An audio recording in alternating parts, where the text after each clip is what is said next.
aqui o nosso webinar agora sim. E Fê, você está pronta aí? Posso passar a bola para você? Passar a bola. Boa tarde, seja bem-vindo. Com você. Obrigada. Então, gente, eu sou a Fernanda, para quem não me conhece, eu sou fundadora da Migrou Austrália, que é uma empresa de consultoria e planejamento de imigração. Então, o nosso trabalho é ajudar vocês nesse caminho até a residência permanente ou o caminho que vocês pretendem fazer.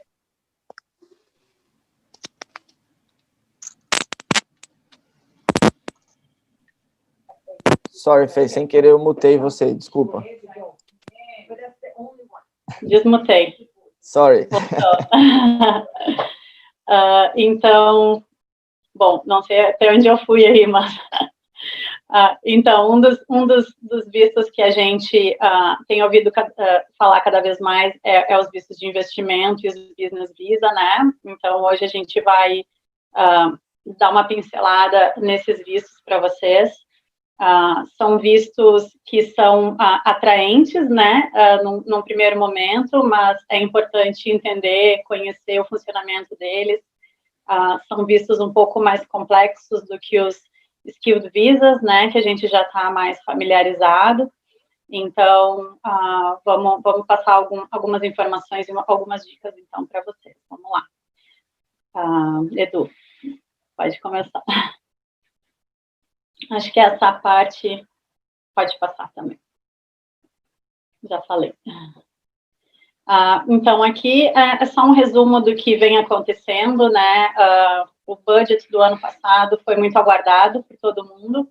A gente esperava atualizações de listas e tudo mais, né? Então, resumindo o que tem acontecido e que aconteceu em função muito da pandemia, os skill migrants, né, esses vistos por pontos, eles têm hoje um número menor disponível, né, em comparação com os anos anteriores. O foco, a prioridade da Austrália no momento para esses é ter profissionais qualificados e que ajudem o país a se levantar, né, dessa crise. Então, a Austrália hoje está muito focada em investidores, né, por isso o Business Visa tem sido muito falado, e também profissionais da área da saúde, área de tecnologia, área de engenharia, né, hoje está sendo a prioridade da Austrália. O Global Talent Visa também tem sido muito falado, com uma lista bem enxuta de ocupações, né, para profissionais de destaque nas suas áreas, mas também um visto que algumas pessoas têm procurado se informar um pouco mais. E a outra prioridade do momento são os vistos de família, né, como Partner Visa, que tiveram aí um aumento no número de vagas disponíveis. Em relação à lista de ocupações, né, só para falar um pouquinho desse budget, a lista do governo no momento continua a mesma, apesar dessas prioridades, né, a lista é a mesma que a gente já estava acostumado do ano passado, sem nenhuma alteração por enquanto. Apenas a gente viu aí uma mudança bem grande em relação aos estados, né? Os estados, alguns ainda fechados, outros com uma lista bem restrita, então isso impactou bastante, mas ainda existe a alternativa para quem está aqui dentro, principalmente. Então, a gente vai falar um pouco hoje sobre os vistos de investimento e inovação, o visto de sponsor como um caminho de self-sponsor, que não é, na verdade, um caminho muito utilizado em função de algumas coisas que a gente vai conversar, mas é uma possibilidade, né? E os vistos de skill através de small business, né? Então, para quem tem uma ocupação na lista de demanda, que tem os skills necessários que a Austrália precisa e que, ao mesmo tempo, abrir um small business na Austrália, dependendo do estado, é possível considerar esse tipo de alternativa também. Pode passar. Bom, vamos lá. Dentro desses vistos de Innovation e Investment, tem várias categorias, né? Os critérios vão variar de acordo com as categorias. os valores de investimento também vão ser maiores, dependendo do tipo, da categoria que se encaixe. Então, a gente tem o Business Innovation, a gente tem o Investor Visa, o Significant Investor, Business Innovation, Extension, Significant Investor, Premium e Entrepreneur. Então, esses vistos são todos de investimento e inovação. Os vistos de investimento, Significant Investor e Business, eles têm exigência de faturamento mínimo, de acordo com o tipo de visto.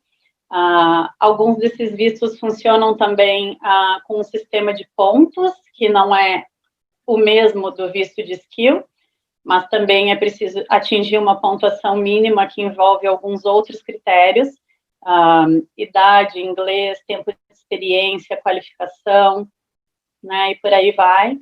Então, para quem está pensando, considerando alguns desses tipos de visto, é bom entender exatamente qual é o critério, quais são os requerimentos do stream específico que vocês estão considerando uma possível aplicação.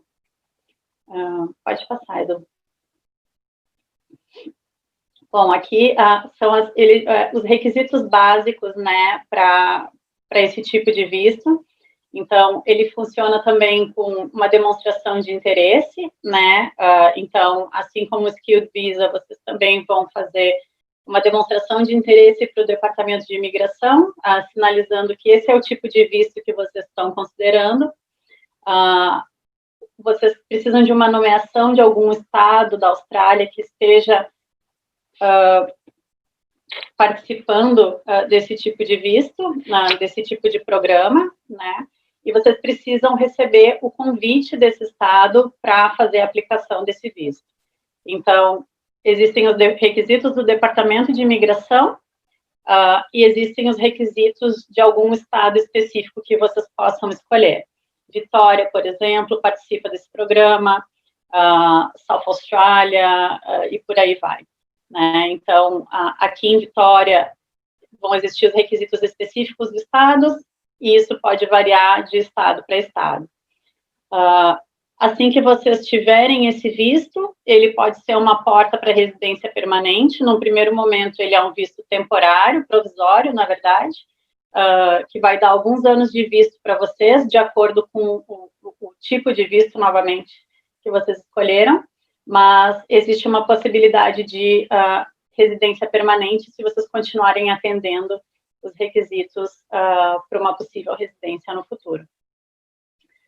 Pode passar.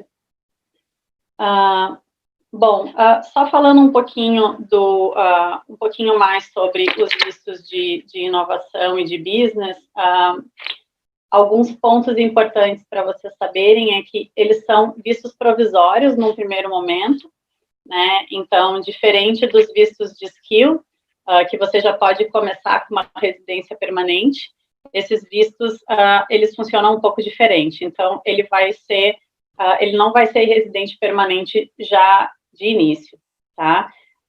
O score que eu falei que vocês precisam atingir, que existe uma tabela de pontos também específica para esse visto, também é 65 pontos, mas, de novo, ela é um pouco diferente daquela tabela que a gente é acostumada dos vistos por skills, né? Então, existem outros critérios que vão ser considerados para que vocês atinjam esses 65 pontos e atendam essa elegibilidade para poder considerar algum desses vistos.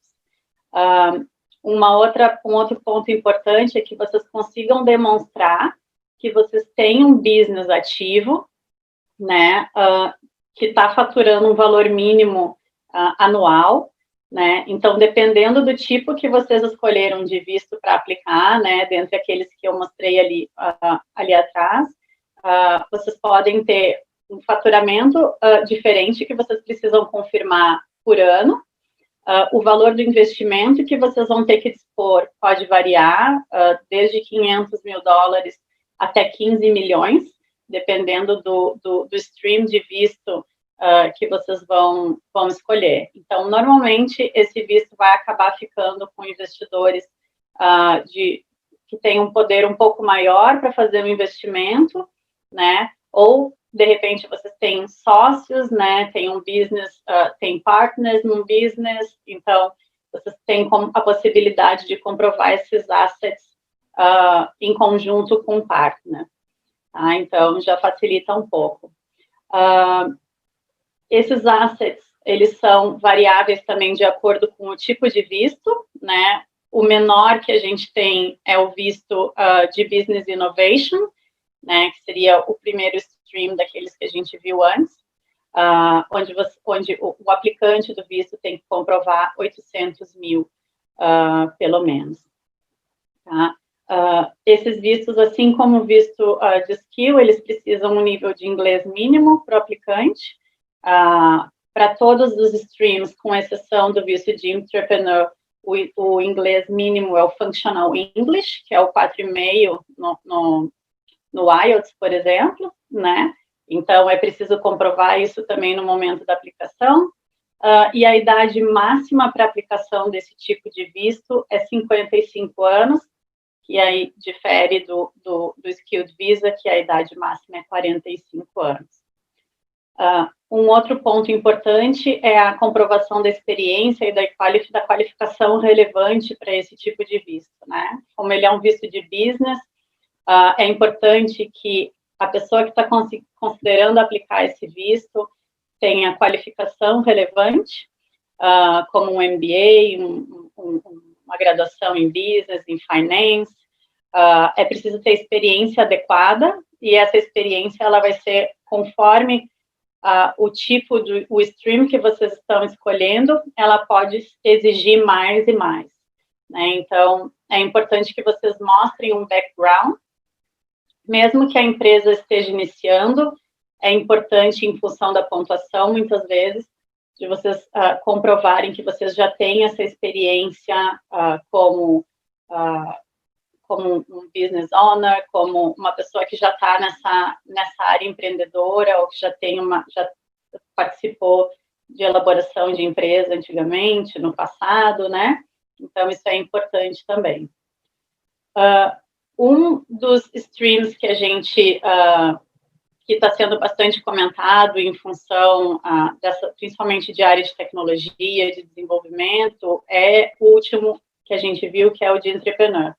Então, esse visto é para quem tem alguma ideia, algum business, algum serviço ou produto diferente, alguma ideia inovadora. É um visto, de repente, de vocês olharem e entenderem bem os requisitos, tá? Ele também precisa de uma expressão de interesse, ele também precisa de uma nomeação do Estado. A idade é a mesma, 55 anos. Tá? A diferença é que existe uma série de entidades do governo que podem ajudar com grants, né, para esse tipo de visto. Então, para que vocês consigam participar desse programa, vocês precisam receber fundos de alguma entidade que seja aprovada para esse tipo de visto, como algum órgão do governo, né, alguma agência de algum estado, um investidor que seja registrado na Austrália. Então, esse é um visto onde o investimento ele não é tão alto como os demais vistos. Para vocês terem uma ideia, o fundo que vocês precisam receber de algum investidor fica em torno de $200 mil. Então, para quem tem alguma ideia, né, para algum produto ou serviço que consiga receber essa ajuda de alguma dessas entidades, pode ser uma opção interessante, né? Esse visto, ele também tem uma pequena diferença no nível de inglês, onde o inglês exigido é o inglês competente, que é mais alto do que para as outras categorias dos vistos de business e inovação. Eu acho que a gente pode falar agora um pouco, então, pode deixar no anterior mesmo, Edu. O visto de sponsor, né, muita gente fala do self-sponsor. O visto de sponsor 482, né, ele é um visto que o objetivo dele, a finalidade dele, porque ele foi criado, por causa da falta de mão de obra qualificada em algumas áreas, né, então, aquelas empresas que não conseguem atender a sua necessidade de funcionários, né, não conseguem fechar vagas específicas com mão de obra local, essas empresas buscam essa mão de obra de fora para atender alguma necessidade do seu business, né? Então, essas empresas precisam ser business reconhecidos aqui na Austrália, que tenham condições de fazer esse sponsor para outras pessoas, né? Normalmente o processo é a empresa é reconhecida, existe uma vaga em aberto, ela vai anunciar essa vaga e vai nomear para alguma pessoa, e alguma pessoa com condições vai ocupar essa vaga e vai ter um visto atrelado a essa empresa, onde ela só vai poder trabalhar para esse empregador, e aí esse visto pode trazer um caminho para uma residência permanente ou não, dependendo da lista em que essa posição que foi anunciada se encontra, né? Assim como outros vistos, o 482, ele também tem uma lista de profissões em demanda. Essa lista é específica do 482, ela é muito parecida com a lista do Skilled Visa, porém ela tem algumas características que outros vistos não têm, como algumas restrições ou condições especiais para algumas ocupações, como, por exemplo, salário, número mínimo de funcionários, faturamento. Então, esse visto, basicamente, ele tem como objetivo atender essa carência de mão de obra que algumas empresas enfrentam. Tá? Mas muita gente fala de usar esse visto também como auto-sponsor. Então, nesse caso, isso é possível desde que você consiga demonstrar que você está abrindo uma empresa e você se patrocinar, tá? É um pouco delicado esse processo se você não atender exatamente os quesitos desse visto, né? E um dos principais é o critério de genuinidade da posição. Então, é importante que vocês entendam bem os critérios, entendam como atender toda essa documentação que o governo quer ver para nomear uma posição e para ocupar uma posição no 482, porque o critério da genuinidade é um dos principais critérios desse visto. Então, o auto-sponsor tem esse risco, né? Não que não seja possível, mas é muito importante de fazer isso com o máximo de cautela possível, né? Justificando, principalmente, acho que as chances de sucesso quando é alguma empresa mais específica, uma mão de obra mais específica, né? Então, é um caminho possível, mas é um caminho que exige uma boa preparação. De qualquer forma, quando você vai aplicar esse tipo de visto, existem critérios do visto, além do critério de genuinidade, né, da posição, onde você precisa, de qualquer forma, ter uma ocupação na lista desse visto. Então, não basta você abrir uma empresa, você precisa, de qualquer forma, ter qualificação e ter experiência profissional que você consiga vincular com uma profissão que está na lista do 482, por exemplo. Você precisa ter um nível mínimo de inglês e você precisa ter pelo menos 2 anos de experiência profissional na área que você está escolhendo, na ocupação que você está escolhendo para aplicar o visto. Quanto ao caminho para residência permanente, a lista do 482 também é dividida em longo prazo e curto prazo. Então, as ocupações que se encaixarem na lista de longo prazo vão ter uma possibilidade de residência permanente após 3 anos, né, trabalhando na posição. As ocupações que estão na lista de curto prazo não vão ter esse caminho, infelizmente. Então, são 2 anos de visto, com possibilidade de estender esse visto por mais 2 anos, mas através da transição não tem a possibilidade de residência permanente. Acho que pode passar, Edu. O 186 é um outro sponsor, né? É um outro visto de sponsor. O self-sponsor mais comum é no 482 mesmo. O visto 186 tem algumas diferenças do 482.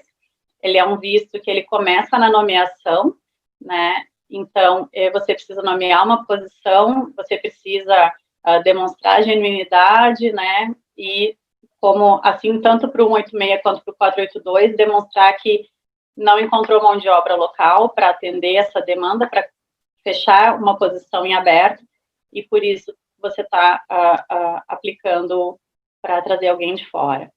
Os requerimentos para o aplicante são um pouquinho diferentes, além de comprovar qualificação e experiência na posição, é preciso que você tenha um reconhecimento formal do órgão responsável pela sua ocupação, né? Então, existe o VETA-SES, existe Engineers Australia, ACS, depende da profissão, você vai ter um órgão específico para fazer esse reconhecimento.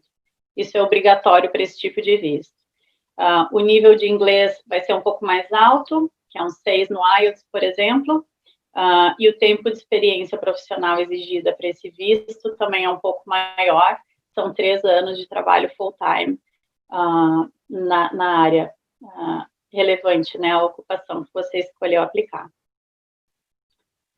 Pode passar, Edu. Então, aqui, só alguns pontos, né, para considerar.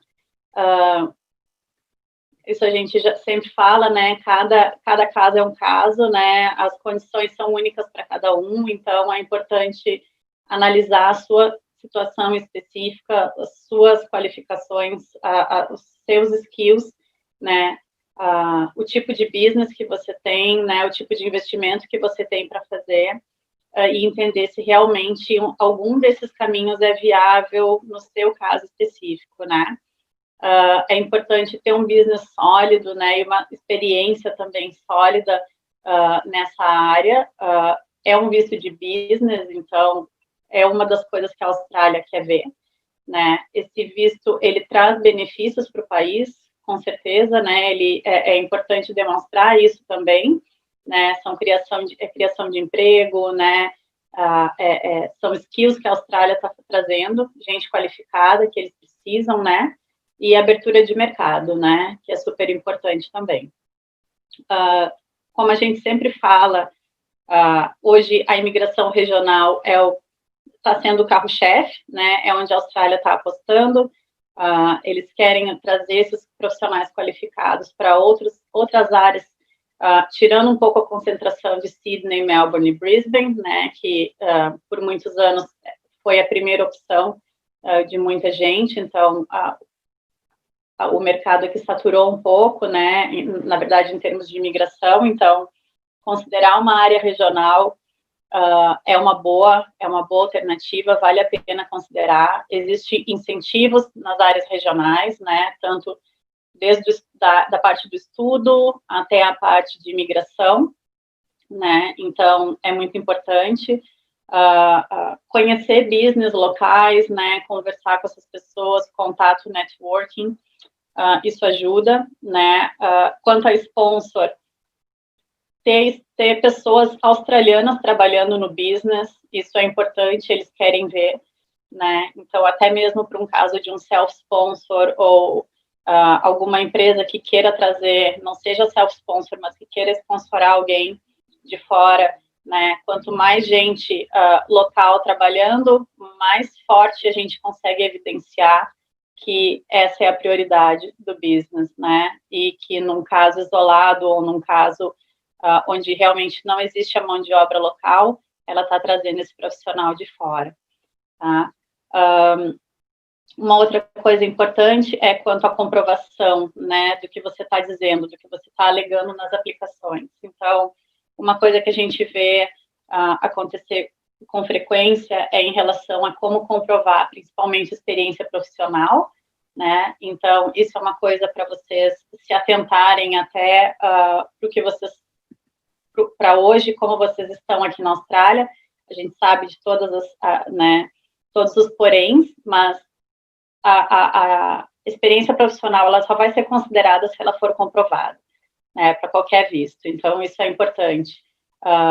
Trabalhar com, ter um registro, ter documentação, ter os payslips ou tax return, enfim, né, é saber que isso é necessário, isso é fundamental para quando você for validar a sua profissão ou para se você quiser comprovar algum tipo de experiência profissional para algum visto. Acho que pode passar. Bom, aqui é sobre o General Skilled Migration, né, que é o outro programa, o principal programa, na verdade, para trazer profissionais qualificados. Acho que a maioria das pessoas já é familiarizada, né, bem mais do que o business. Então, basicamente, são aqueles vistos por pontos, né, onde a gente tem o 189, o 190 e o 491. É uma outra forma também para small business, né, que pessoas que já abriram um negócio ou pensam em abrir, é uma forma de tentar atender a elegibilidade de alguns estados. Então, estados como a Tasmânia, por exemplo, né, como Queensland, eles têm essa possibilidade. Então, se você está em algum desses estados e querendo aplicar para um General Skilled Migration, e você tem um small business que atenda aos requisitos deles, essa pode ser uma forma de vocês buscarem uma nomeação de algum desses estados, tá? Os requisitos básicos para esses vistos é ter uma ocupação em demanda na Austrália, ter um nível mínimo de inglês, que é o mesmo 6 no IELTS, ter um Skills Assessment, que é a validação da profissão positiva na sua ocupação, atingir no mínimo 65 pontos e atender os critérios de health e character, como em todos os outros vistos. A questão dos 65 pontos, a gente sabe que ela pode variar de acordo com a ocupação, de acordo com o estado, com o tipo de visto, né? Então, quanto mais, melhor. 65 é o mínimo, né, que a gente trabalha. Pode passar, Edu. Aqui é mais ou menos os requerimentos de dois estados que a gente trouxe, que participam desse programa de Small Business. Então, a Tasmânia. A Tasmânia, se você está na Tasmânia e atende todos os requerimentos do Departamento de Imigração, e você tem um Small Business, você pode considerar o visto de residência pela Tasmânia, tá? Vocês vão começar no 491, que é um visto de pontos provisório, que tem caminho à residência permanente depois de um tempo que vocês permanecem no estado. Então, a Tasmânia pede que esse business esteja atuando por pelo menos 6 meses, e vocês têm que, obviamente, demonstrar isso com documentação, né, e demonstrar realmente o interesse de continuar investindo na Tasmânia e desenvolvendo esse business. Então, nesse caso, é um visto de skill, através, onde vocês vão atender o requerimento do Estado através de um small business. É um pouquinho diferente do business visa. Pode passar, Edu. Queensland também tem essa opção, então, da mesma forma, através de skilled visas, né, onde todos os requerimentos do Departamento de Imigração precisam ser atendidos, e a nomeação do estado de Queensland pode vir através de um small business, né? Então, eles também têm esse critério dos 6 meses, e tem alguns outros critérios que vocês precisam demonstrar. O tipo de visto que vocês precisam estar é um visto que permita vocês trabalharem full time, então é bom cuidar isso, né, no planejamento que vocês fizerem de imigração, mas também é uma oportunidade, Queensland também tem essa possibilidade para small business. Pode passar. South Australia também tem, e Vitória, né, também tem opção de nomeação para business também. Os requisitos desses dois estados, eles vão ser específicos de acordo com a categoria de visto que vocês escolherem. Então, é bastante informação, e aí cada caso vai exigir uma consulta um pouco mais a funda nos estados de South Australia e no estado de Vitória, em função da nomeação, da categoria do visto escolhida e dos requerimentos para cada um. Pode passar, Edu. É isso, gente. São alguns tipos de visto que eu queria trazer para vocês, né? Cenários bem diferentes em cada um deles. E estou aberta para caso vocês tenham alguma dúvida. Eu vi que entrou algumas coisas ali, Edu, mas eu não consegui acompanhar. Tem duas perguntas. A primeira foi do Matheus, enquanto você estava falando da parte de faturamento, né? Ele perguntou qual seria o valor mínimo anual, e aí você citou, eu lembro que você falou primeiro entre 500 mil e 15 milhões, depois você citou 800. Você quer elaborar a pergunta, Matheus? Vi que você... Então, esse valor seria o quê? Seria tipo lucro, faturamento? É o faturamento. Ele vai depender, Matheus, de qual tipo de visto que tu estiver considerando, tá? Para cada um, ele vai ter um valor mínimo exigido pelo governo, tá? Mas é o faturamento. Certo. Posso elaborar mais perguntas ou passo para a próxima pessoa?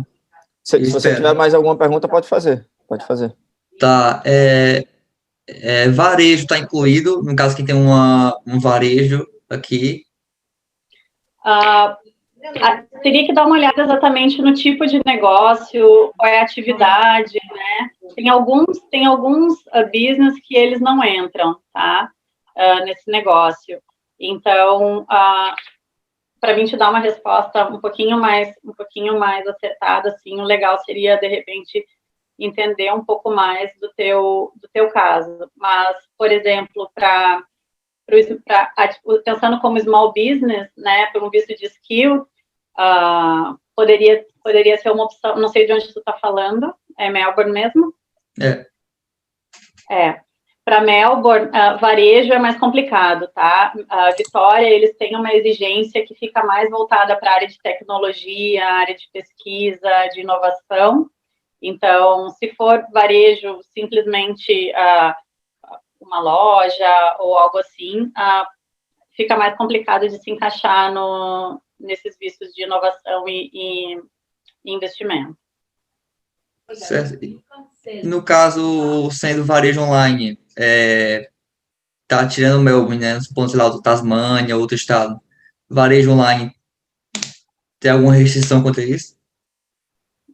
Se você estiver considerando uma nomeação da Tasmânia ou de Queensland, uma das exigências deles é que você esteja no estado e que o seu business esteja localizado no estado, tá?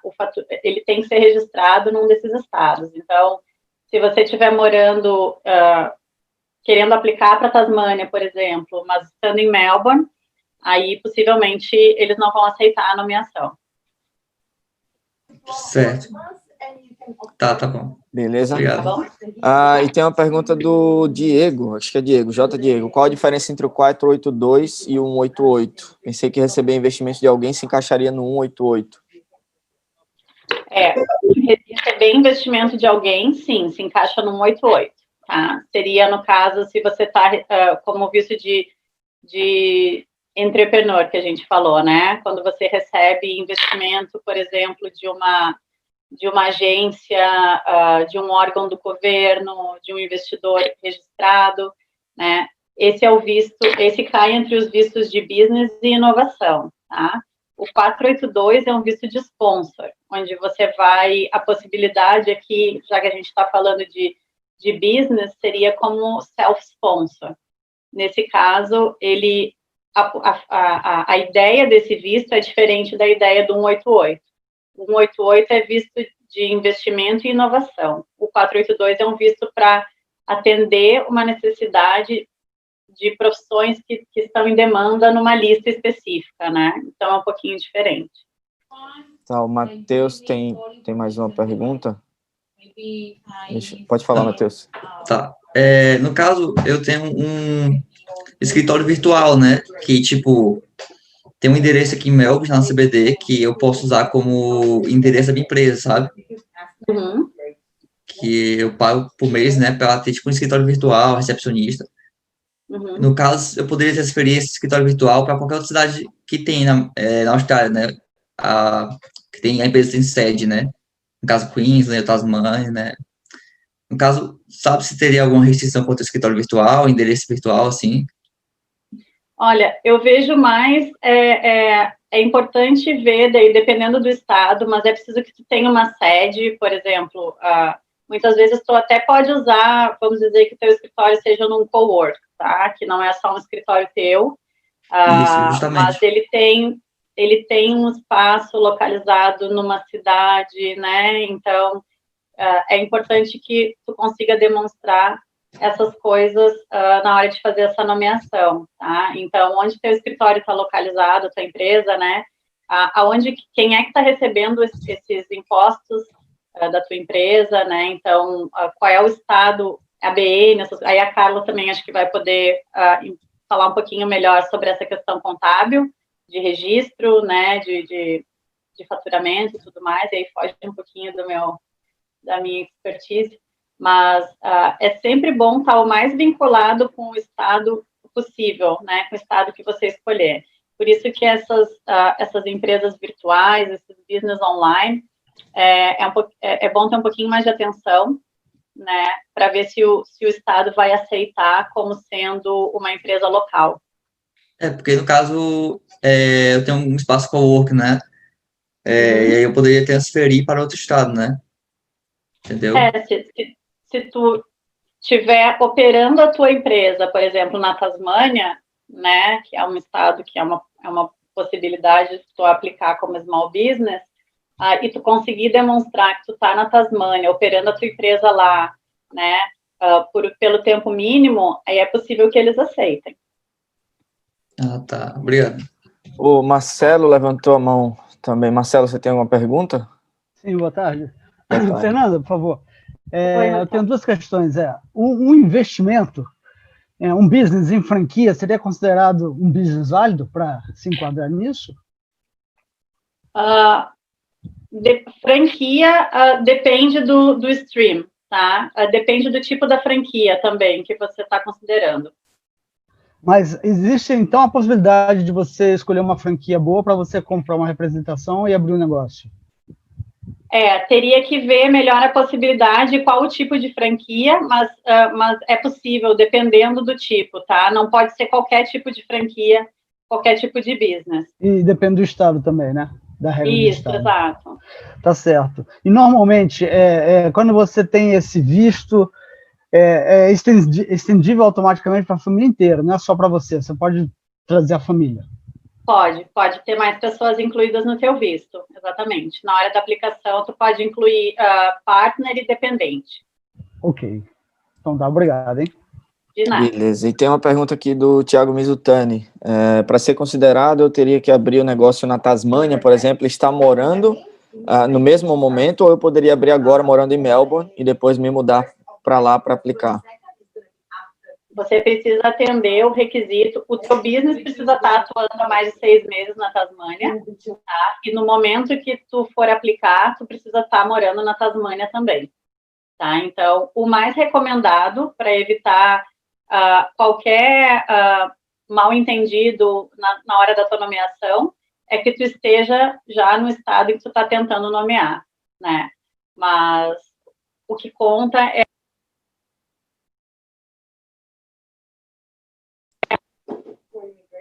Acho que seu fone ficou mudo no finalzinho da fala. Desculpa, a gente perdeu a sua fala porque ficou mudo. No finalzinho da sua fala ficou mudo, Então tá. Não sei onde é que eu parei. Vamos de novo. Então, eu disse, o mais importante é o tempo de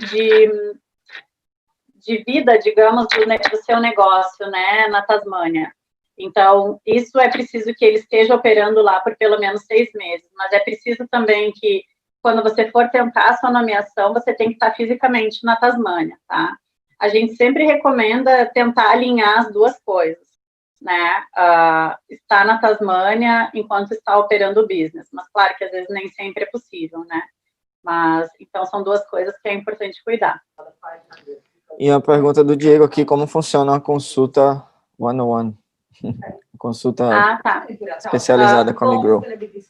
A gente tem, eu não sei como fica mais fácil de deixar aqui para vocês, mas a consulta é agendada direto, pode ser agendada direto no nosso site. Ali a gente tem a agenda com todos os horários, então é só escolher um horário que fique bom para ti, e aí marca uma consulta, ela é feita pelo Zoom por enquanto, e a consulta de planejamento dura 1 hora. Na segunda-feira eu vou enviar a gravação do nosso bate-papo junto com a apresentação e também todos os contatos tanto da Migrow quanto da YNS. Se alguém tem mais alguma pergunta, posso passar para Carla, Sim, iniciar. por favor. Eu gostaria de fazer Marcelo. uma... Pode fazer, Marcelo. Você disse que os estados, são todos estados que têm incentivos, ou uns têm mais, outros têm menos, há uma disparidade muito grande entre incentivos, tipo Queensland e Western Austrália?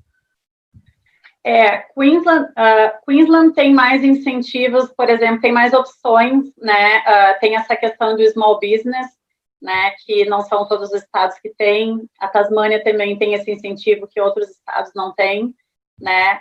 South Australia é um estado que está investindo bastante, tentando atrair recursos.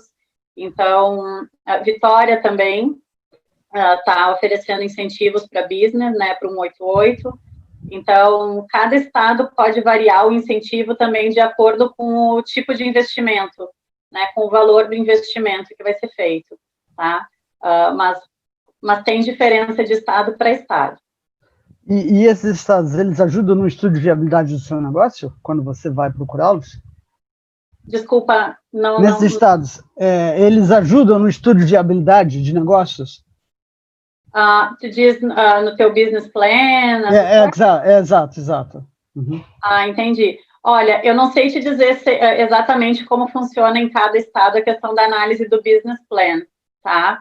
Mas com certeza eles vão fazer uma análise e existem, acho que até a Carla talvez, não sei se eu estou errada, mas... Fê, eu ia te falar agora, eu vou falar um pouquinho sobre o business plan e também o site, eu vou mostrar o site do governo onde você pode fazer. Isso, então, tem algumas ajudas, né, para fazer isso para ti. Então, acho que a Carla vai falar exatamente isso, essa tua dúvida. Ótimo, obrigado. Show de bola. Então, já vamos pegar, passar a bola para Carla. Oi, Boa tarde, Carla, seja bem-vinda, com você. Tudo bem? Bom, já. Você colocou aí já, né, o slide. Bom, para quem não me conhece, meu nome é Carla Cruz, eu trabalho na YNS Accounting, que é uma empresa de contabilidade, que tem filial na Austrália, em Melbourne, Sydney, Brisbane, Adelaide. E hoje a gente vai falar um pouquinho mais voltado para vistos, tá? No caso, linkando todo aí o cenário que a Fernanda apresentou. A gente vai falar um pouquinho sobre as estruturas de negócio que vocês podem ter na Austrália. Pode passar, Edu. Tá, o Edu chegou a apresentar um pouquinho, né, sobre a YNS Accounting no começo, mas vou falar um pouquinho mais. A YNS Accounting tem 12 anos de experiência, né, fornecendo serviços contábeis. A gente ajuda tanto pessoas que fazem o tax return, individual tax return, como também business, né, com financials e a parte contábil. E a gente faz também serviço de bookkeeping, superannuation também, todo accounting services para as companies, business registration e toda a parte de financial analysis. Pode passar aí. Tá. E os tópicos que a gente vai falar hoje é um pouquinho sobre os fatores a considerar antes de iniciar os seus negócios.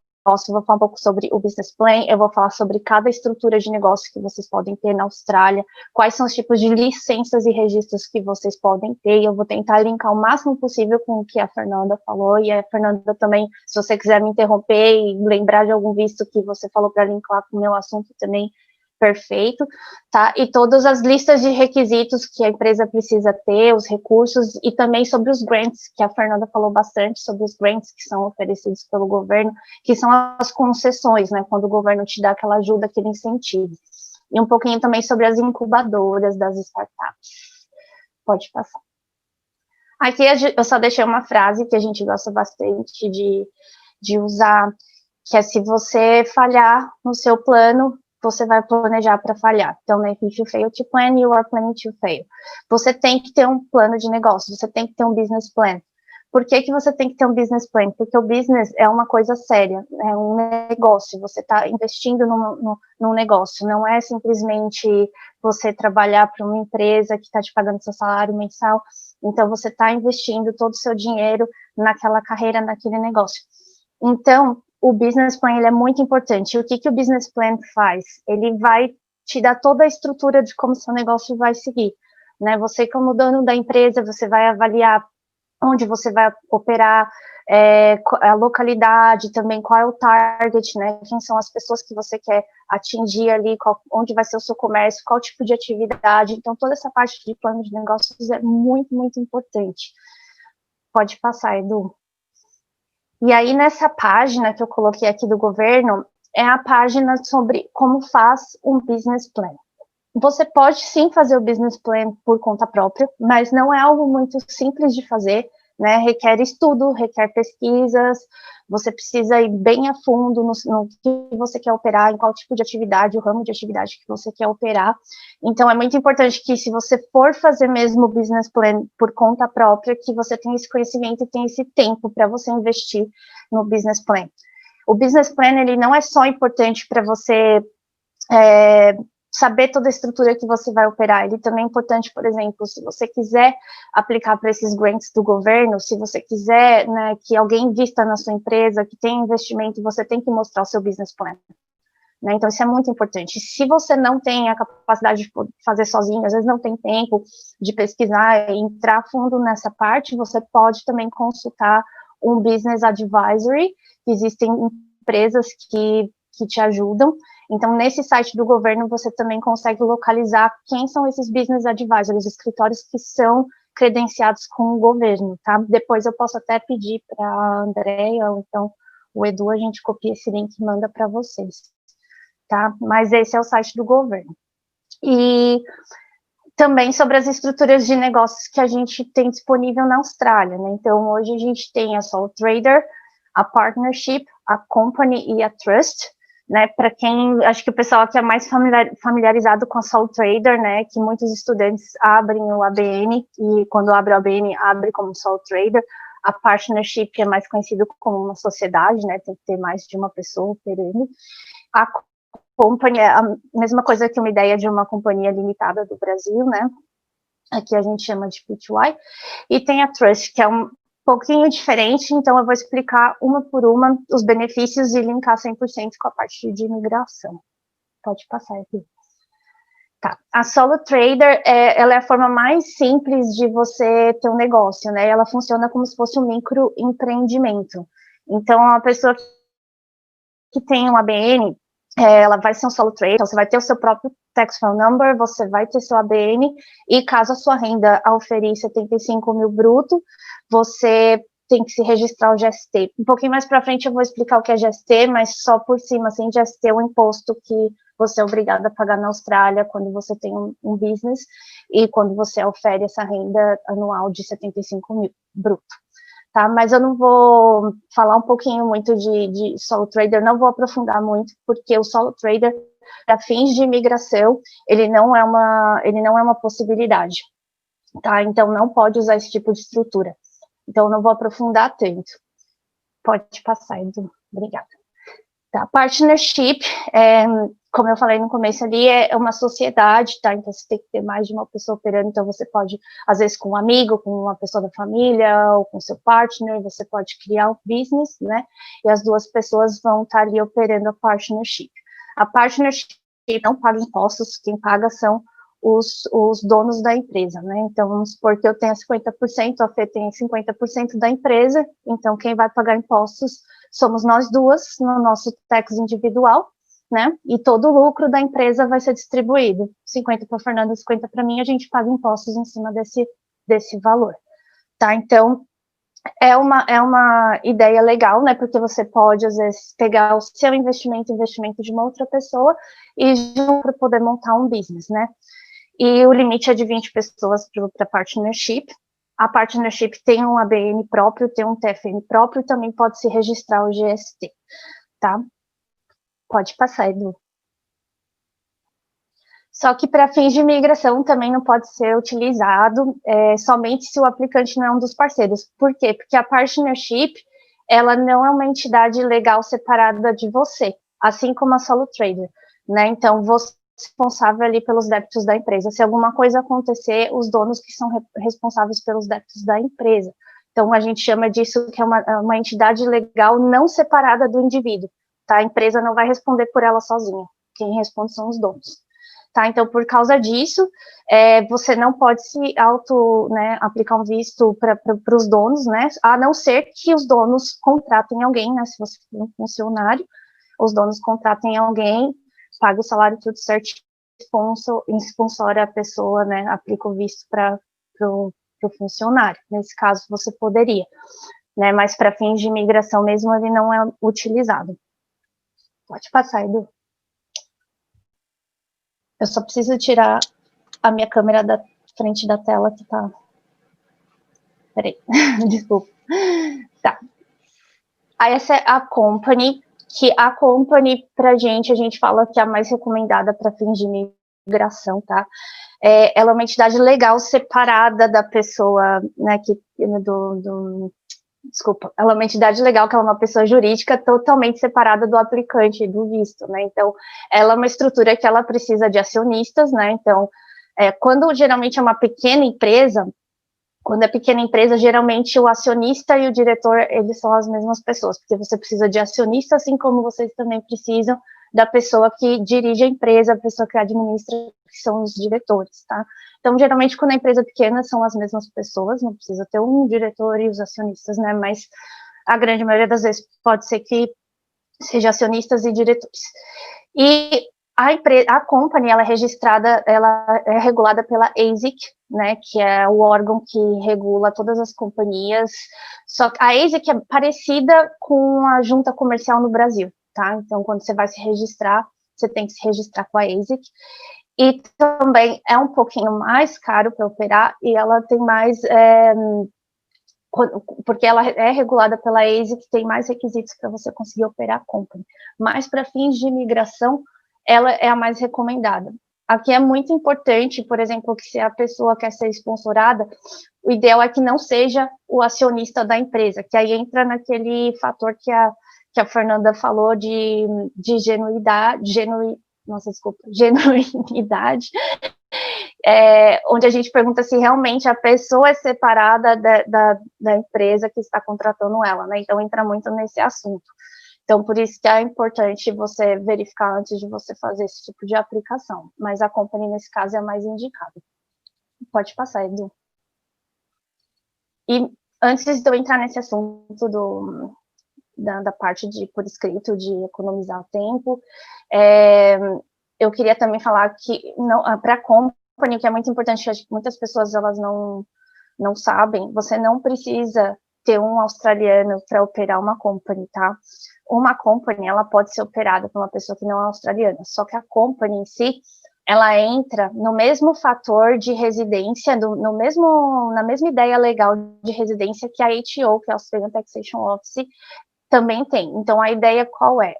Residente para fins fiscais, você tem que estar acima de 6 meses na Austrália, né? Por exemplo, um visto de estudante, você é considerado residente para fins de impostos, tá? Então, é mais ou menos a mesma ideia. A company, ela tem que ser residente na Austrália, né? Então, a company tem que ser residente, não a pessoa em si, né? Então, a pessoa para operar, ela tem que estar aqui na Austrália, a company tem que estar aqui na Austrália, então não precisa ser um australiano. Então, a ideia é mais ou menos a mesma que a ATO tem, que é para tax purpose.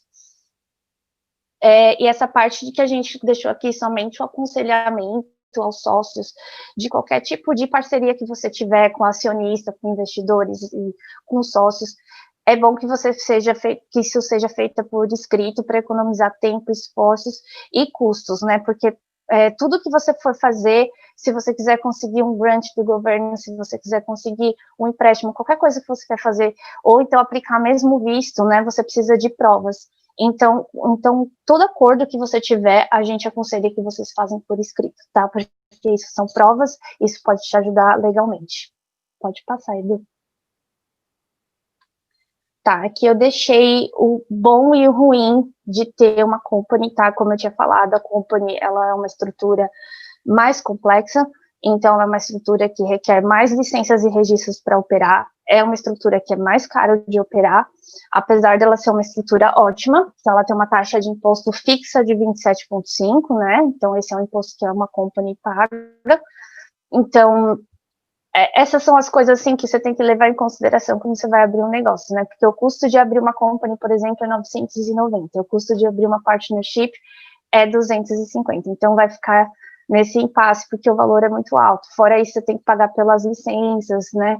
Mas ela é uma entidade separada de você pessoalmente, então qualquer empréstimo concedido à empresa, ele não vai, por exemplo, se você tiver algum ativo no seu nome pessoal, se você tiver alguma coisa no seu nome pessoal, não vai acontecer nada com o seu nome, não vai acontecer nada com você, quem vai responder por isso vai ser a company, né? Então, não inclui ativos de proprietários ou diretores, o que é muito bom, né, por ser uma entidade legal separada de você, que faz a company ser uma das melhores estruturas, tá? E também porque a empresa tem essa flexibilidade de receber investimentos de terceiros, oferecendo ações, né? Então, por exemplo, se você precisa de alguém investir na sua empresa, você não tem tanto dinheiro para conseguir deixar sua empresa como você queria, você consegue esse investimento de terceiros recebendo, né, esse investimento e oferecendo ações também da sua empresa. E outra coisa também é que a company, ela possui sucessão perpétua, o que, por exemplo, se os donos da empresa morrer, você pode deixar a company em testamento. Então, a empresa não morre com a morte dos membros e do diretor. Tá? Pode passar, Edu. Tá, e a próxima estrutura que a gente vai falar é uma estrutura mais diferente, assim, do que as pessoas estão acostumadas a ver, que é a Trust. Existem 2 segmentos de Trust, que é a Unit Trust, que eu vou falar agora, e a Family Trust, que eu vou falar um pouquinho depois. Então, a Unit Trust, ela é bem parecida com a Company, né? Só que no lugar de ações nós temos unidades, né? Então, ali na imagem que vocês estão vendo, A, B, C, D, são unidades. Então, por exemplo, se você precisa de 30% da empresa, né, para aplicar 30% da empresa para aplicar um visto, você pode ter 30%, 30 unidades, e as outras unidades você pode conseguir de investidores. Então, ela é muito boa estrutura para aumentar o capital, e ela também é muito flexível para você vender as suas units. Então, você pode vender unit sem precisar vender o negócio inteiro, você vai vendendo seu negócio por partes, então você pode fazer aquela jogada de vender as units, ter investidores com as units, então é considerado uma boa estrutura, tá? Pode passar, Edu. E o que é bom que eu falei, que ela é flexível também para a entrada de novos cotistas e investidores, né, que eu tinha falado. Ela tem responsabilidade limitada de acordo com o número de unidades, então se você tem mais unidades, obviamente sua responsabilidade na empresa é maior. Como eu falei também, você pode vender apenas parte do negócio, pode vender pelas units, não precisa vender o negócio todo.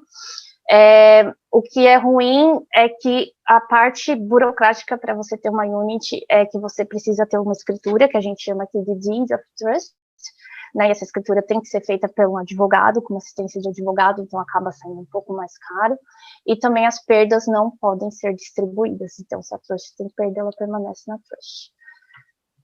Pode passar, Edu. E aqui a Family Trust, que ela é bem parecida com a Company também, e praticamente bem parecida com a Unit Trust que eu expliquei antes. Ela é excelente de ponto de vista tributário, porém, do ponto de vista de imigração, a gente vai ter sempre esse problema de ter que separar o indivíduo da Family Trust, e, obviamente, a pessoa é parte do grupo familiar, então, sendo assim, não é muito recomendado para essa parte de imigração. Tá, mas ela é muito boa no caso na parte tributária, né, porque os lucros, todo o lucro da trust, elas vão para os beneficiários. A única diferença da Family Trust para a Unit Trust é que a Family Trust, você não tem units, no caso ali é por grupo familiar. Pode passar, Edu, que aí eu consigo explicar melhor com a imagem. Passa mais um, aí depois você volta. Isso. Então, por exemplo, aqui tem a árvore genealógica, então você pode, a trust, na hora dela fazer o tax, né, a parte de impostos, você consegue distribuir para os membros da família. Então, esses membros da família, eles são como se fossem os investidores das units na Unit Trust, mas eles são do grupo familiar. Tá, então, essa estrutura é ótima, porque a Family Trust, ela não vai pagar o imposto, quem vai pagar imposto são as outras pessoas da família. Então, você vai distribuindo conforme você acha, né, legal, uma flexibilidade, e aí você vê como fica melhor para você operar a parte tributária. Então, ela é ótima, tá? Pode passar, Edu. Eu acho que pode deixar aí já, porque o Good and Bad é a mesma coisa da Unit Trust. Tá, aqui na Registration and License, eu deixei um programinha aqui bem elaboradinho para vocês conseguirem entender como que funciona. Então, primeiramente, quando você vai ter uma empresa, você precisa ter um ABN, tá? Então, eu coloquei primeiro o que você precisa para você começar um business, né? Primeiro, você tem que ter o seu Tax File Number, que é o seu TFN. Depois, você vai ter um ABN. No caso do Solo Trader, você vai parar ali no ABN, tá? E na Partnership, você vai ter somente um ABN também, só que o ABN e o TFN para Partnership separadamente. O ACN é para quem tem company somente e é regulamentado pela ASIC, que é a junta comercial aqui da Austrália. E aí você pode ter o business name. O business name, eu vou explicar um pouquinho depois como você pode fazer para criar um business name, mas também é pela ASIC, né? Mas você pode, assim que você tem uma empresa e você quer registrar o nome da empresa, você pode registrar o nome da empresa, o que é bem legal. Então, você não precisa ficar somente usando, por exemplo, no caso do ABN Sole Traders, mesmo assim, se você quiser ter um business name, você pode ter, tá? E aí entra a parte do GST, que eu ia falar um pouquinho mais a fundo. Tá, o GST, ele é um imposto aqui na Austrália, que ele funciona mais ou menos como se fosse o ICMS no Brasil. Às vezes é difícil de eu comparar os dois, mas é um imposto sobre serviços ou então um imposto sobre produtos, e aqui na Austrália é um valor só, ele é 10%, tá? Só que quem é registrado a GST, quem paga o GST? O GST é somente para empresas que faturam acima de 75 mil, seja ela solo trader, partnership, né? Quem é registrado ao GST e tem um faturamento bruto acima de 75 mil, precisa se registrar ao GST, é obrigatório, né? E aí você paga 10% de impostos, né? Isso é como que funciona o GST na Austrália. Sempre vai ser 10%, a não ser que eles alterarem futuramente, mas é esse valor fixo. E aí tem o Pay As You Go, que tá ali, PAD, né, o PAD, que muita gente fala PAD, mas o Pay As You Go da ATO é para quem emprega pessoas com TFN, tá? Então, se você emprega pessoas com TFN, você tem funcionário, você tem que se registrar, né, pro Pay As You Go, que também é obrigatório. E assim que você tem um funcionário e você registra o Pay As You Go, você é obrigado a pagar o Superannuation, que nada mais é como fundo de garantia aqui na Austrália. Então, para quem tem funcionário, precisa pagar o Superannuation, 9,5%, ou então, para quem tem subcontractor na área de labor, tá? Então, se a pessoa tem subcontractor e for um labor, né, precisa também fazer o pagamento do Superannuation. Work cover Desculpa, Eduardo. O Work Cover, ele protege os empregados de qualquer acidente, então também é um registro obrigatório que você tem que ter quando você tem funcionários, é o Work Cover. E também tem a Public Liability Insurance. Então, o Work Cover é para acidente mesmo do funcionário, então vamos supor que você tem um restaurante, seu funcionário estava trabalhando e queimou a mão, por exemplo, né, e precisa ir para o hospital, toda essa parte do Work Cover que cobre a empresa. O Public Liability Insurance é um pouquinho diferente, porque a Public Liability Insurance é para danos a terceiros. Então, vamos supor que você tem uma indústria de cleaning, né? Você tem uma empresa de cleaning e o seu funcionário vai até a casa da pessoa ou até o office que aquela pessoa precisa executar o trabalho e acaba estragando, né, algum piso, alguma coisinha. Então, Public Liability Insurance é o seguro para cobrir esse tipo de dano a terceiros ou propriedade de terceiros. E a Bliss, que eu coloquei ali, é o website para todas as licenças e registros que você precisa ter para operar o business, e é bem legal, eu só não sei se a gente vai ter tempo de abrir esse website, mas é bem legal, quando você abre esse site da Bliss, você pode colocar o seu postcode, então você coloca, por exemplo, quem está em Victoria, no CBD, coloca 3.000 postcode, você vai ver todos os tipos de registros e licenças que você pode usar para operar seu business, então é bem legal. Pode passar, Edu. E aqui a diferença do business name para o trademark, acho que nem todo mundo sabe que existe o trademark, mas é bem simples, assim, a ideia é bem parecida no Brasil, quando a gente tem logo da empresa, esse tipo de coisa. Então, o business name, ele é só o nome da empresa mesmo que você tem, mas o que acontece, por exemplo, se eu abrir o nome da empresa, Carla Cruz Pty, não sei, eu abri aqui em Victoria, e eu abri só o business name, uma pessoa de New South Wales, ela pode abrir com o mesmo nome, tá? Então, o business name, ele não vai impedir a pessoa de outro estado de usar o nome da mesma empresa. Se você quiser realmente, né, ter o nome de uma empresa registrado, você tem que usar o trademark. Mas se você quiser somente ter um business name, só para ficar, né, mais apresentável, assim, você pode ter o business name, ele é mais barato, né, ele custa em torno de $85 para você fazer o business name, né, para o seu ABN, e o trademark, a diferença é que ele é bem mais caro, né, então, por exemplo, cada coisa que você inclui no nome, além de você proteger legalmente o nome, ninguém vai poder usar.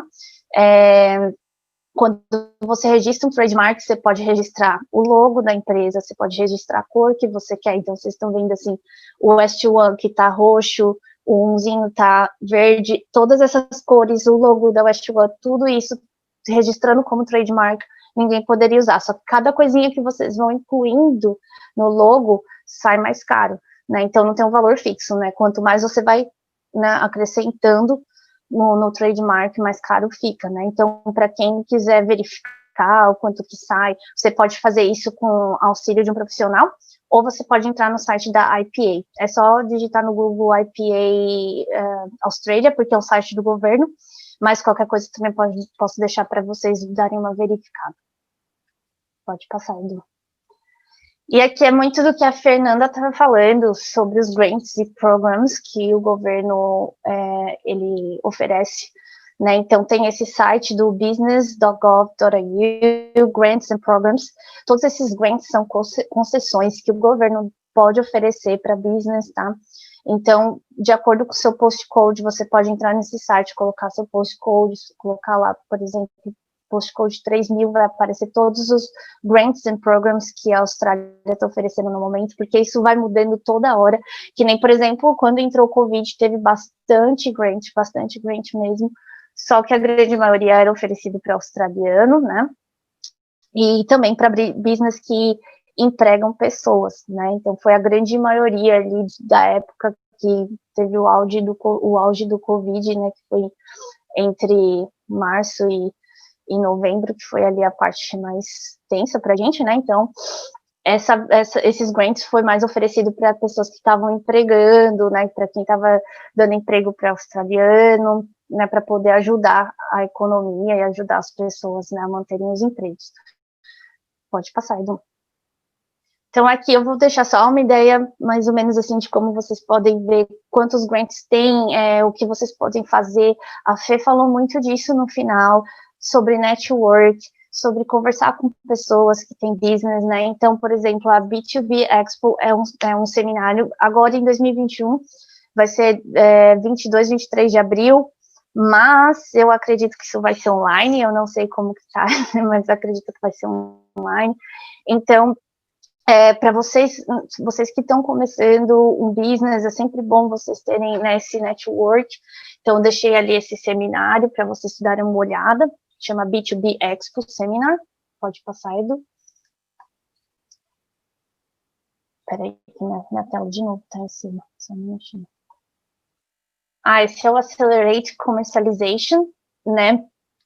Por exemplo, a Fê também falou um pouco disso, que se você tem um produto ou serviço que queira ingressar no mercado, então esse é um tipo de grant que está ativo no momento, né, que é para você acelerar e o governo te dá uma certa ajuda para você conseguir colocar essa inovação, esse produto novo, esse serviço novo no mercado da Austrália.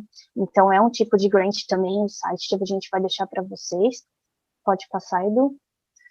Também tem o Match Funding for Startups, né, para small business. Aí nesse, só passa o próximo pouquinho, Edu. Isso, porque esse, para você conseguir esse tipo de fund, né, você precisa verificar a elegibilidade, então a elegibilidade está ali embaixo, e nesse caso você não precisa ser residente, esse grant é muito bom, mas você precisa ter um ACN e ser registrado ao GST. O que isso significa, né? Você tem que ter uma company e tem que ser registrado ao GST para conseguir esse tipo de grant. tá?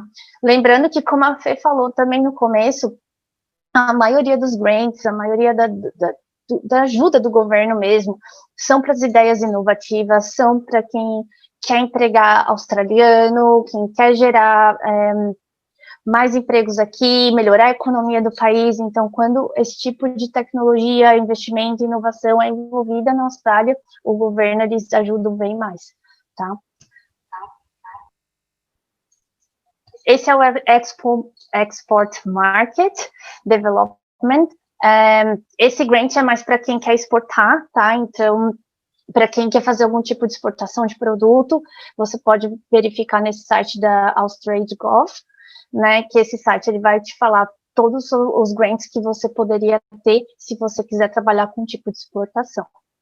Pode passar, Edu. Esse é o Research and Development Tax Incentive, que é o offset your R&D cost to help innovate and grow your business, é para inovação, tá? Então, como eu falei no começo, muitas dos grants, muitas das concessões do governo é mais voltado para inovação, tá? Então, caso você tenha alguma ideia inovativa que você vai implementar na Austrália, a Austrália te ajuda a crescer, então também tem essa parte de grant para inovação. Pode passar, Edu. Essa é mais para a parte de biomedicina, né? Isso foi um foco, esse grant é um foco total do Covid, né? Do que a gente está vivendo no momento. Então, com certeza, se você tem alguma coisa, algum tipo de business voltado para biomedicina, a Austrália está de braços abertos e com certeza os grants vão ser aprovados, né? Então, é muito importante saber que, como a gente está falando desde o começo, qualquer coisa de inovação que vai ajudar a Austrália, então como a Austrália precisa de ajuda nesse momento, a biomedicina é uma coisa que eles precisam no momento. Então, esse grant é muito bem visto. Pode passar. Esse também é um evento que chama Startup Week, para quem está em Victoria, né? Então, again, né, toda parte de network, vocês podem ir nesses eventos, conversar, assistir palestra, né? Então, a gente deixou aí também mais um website para vocês. Pode passar, Edu. Tá. Agora, como eu estava falando, eu coloquei por diferentes classes, né? Então, inovação de geração de emprego, grants, inovação, também só inovação, ou desenvolvimento de... Volta um pouquinho.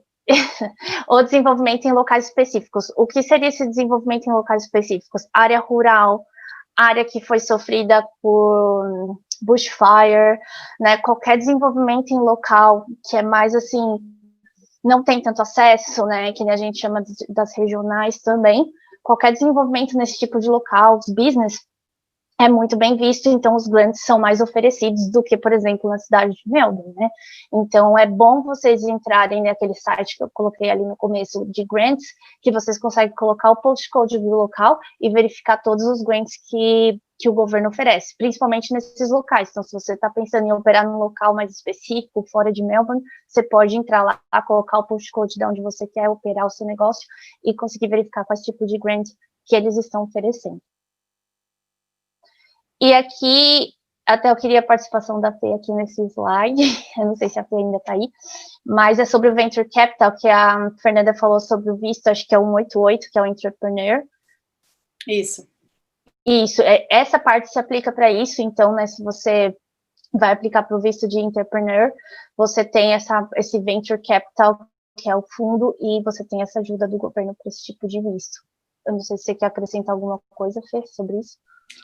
Não, é isso mesmo. Na verdade, o 188 abrange todos esses vistos que a gente falou, e o visto de entrepreneur é isso mesmo, é um visto para quem está conseguindo esses grants, né, do governo, e mais voltando para aquelas ideias também, principalmente de mais inovadoras, né? Isso, perfeito. Obrigada, Fê. Imagina.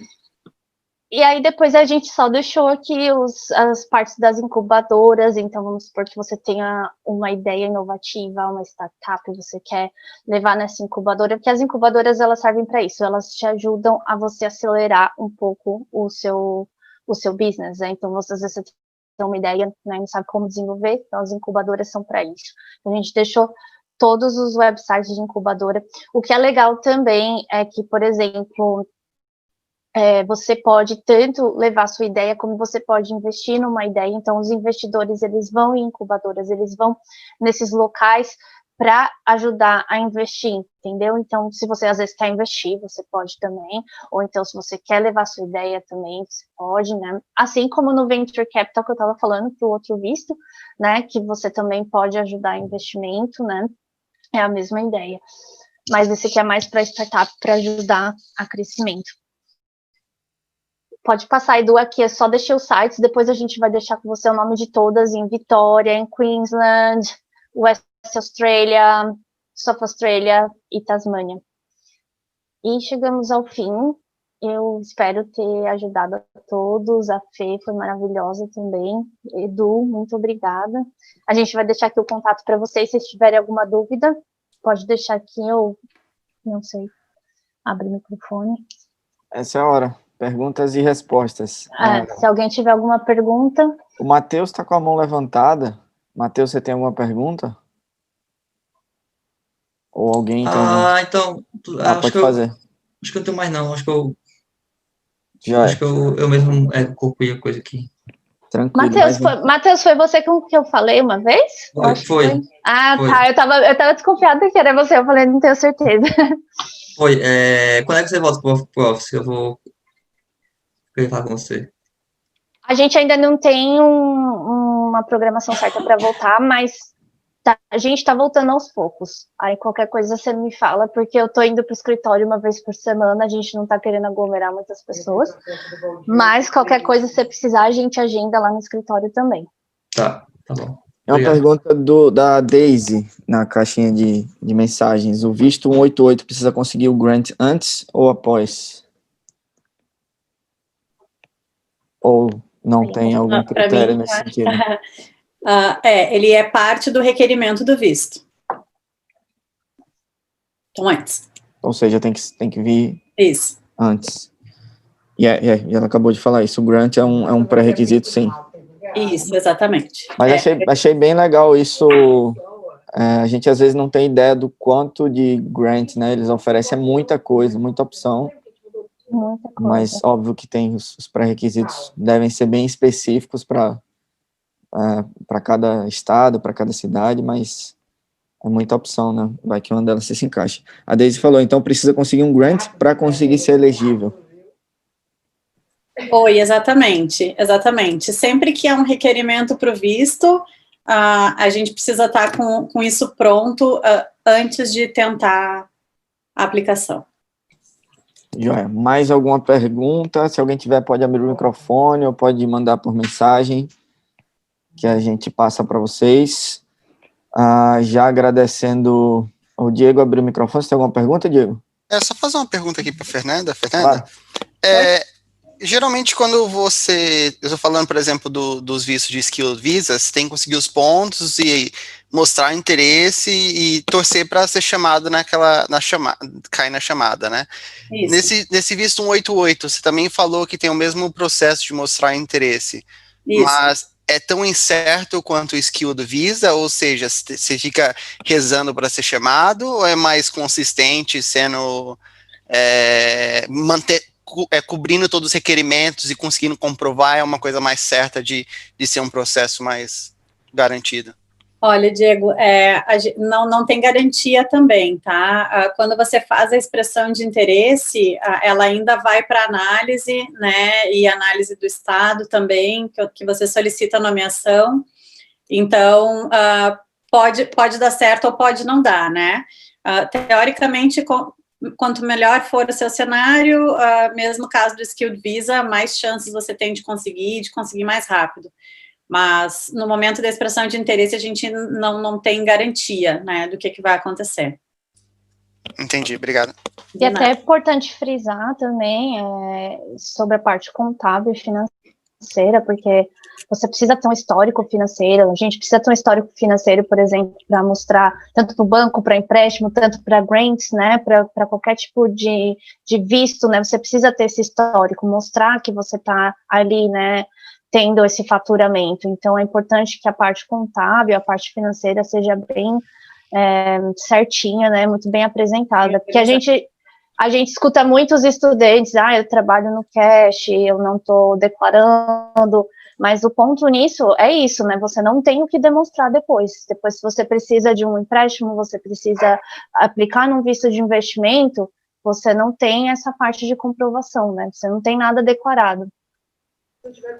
Principalmente na parte da empresa, né, bem sério, né, então é bastante documentação, bastante concorrência também, então com certeza quem tiver mais redondo vai ter mais chances, né. Matheus, tem alguma pergunta? Não, obrigado. Tá, não, porque estava aberto o microfone, achei que você tinha, tudo bem. Desculpa. Então, acho que é isso, gente. Se alguém tiver mais uma pergunta, pode fazer, fica à vontade. Já agradecendo as meninas maravilhosas, Fernanda e Carla, muito obrigado por todas as explicações, as dicas. A Deise agradecer também, viu? Obrigada aí por tudo.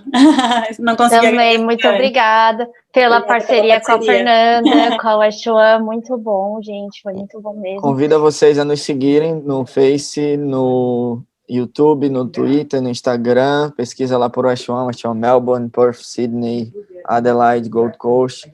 Aqui estão os contatos, né, tanto o nosso quanto da YNS e da Migrow. Quem quiser dar um print screen agora ou salvar, fica à vontade para salvar.